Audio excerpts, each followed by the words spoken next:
Eh, Kutana selanjutnya makada masolang ngiga jenne nariko dibisaiwi anak. Apakah wudhu kita rusak, batal apabila kita bisai, artinya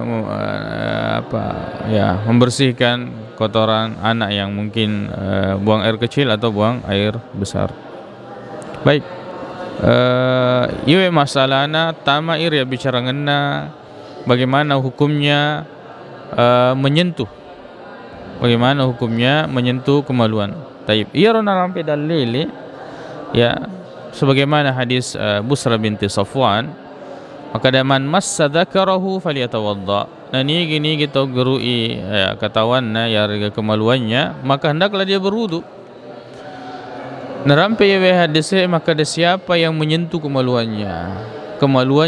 Adapun kemaluan orang lain itu tidak disebutkan di dalam hadis. Dega gadalilena ya, walaupun ya, sebagian ulama memasukkan dalam masalah itu, tapi secara khusus tidak ada yang menyebutkan kemaluan orang lain.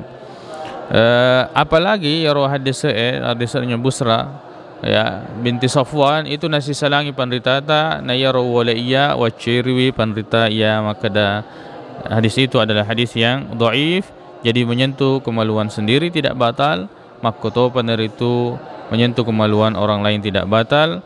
Ya, nasabah ini menjadi masuk ke sesuatu yang sulit apabila misalnya orang tua ya, anak kecil itu sering buang air kecil dan buang air besar ya. Kemudian misalnya apalagi ibu ya, purani majenne loni masempajang, tiba-tiba dia ya mengganti atau membersihkan kotoran anaknya, pasti menyentuh kemaluannya, dan itu insyaallah tidak batal nasabah dega gadal lele dalam masalah ini. Maka kembali ke hukum asalnya, berarti hukumnya boleh. Wallahu taala a'la wa a'lam.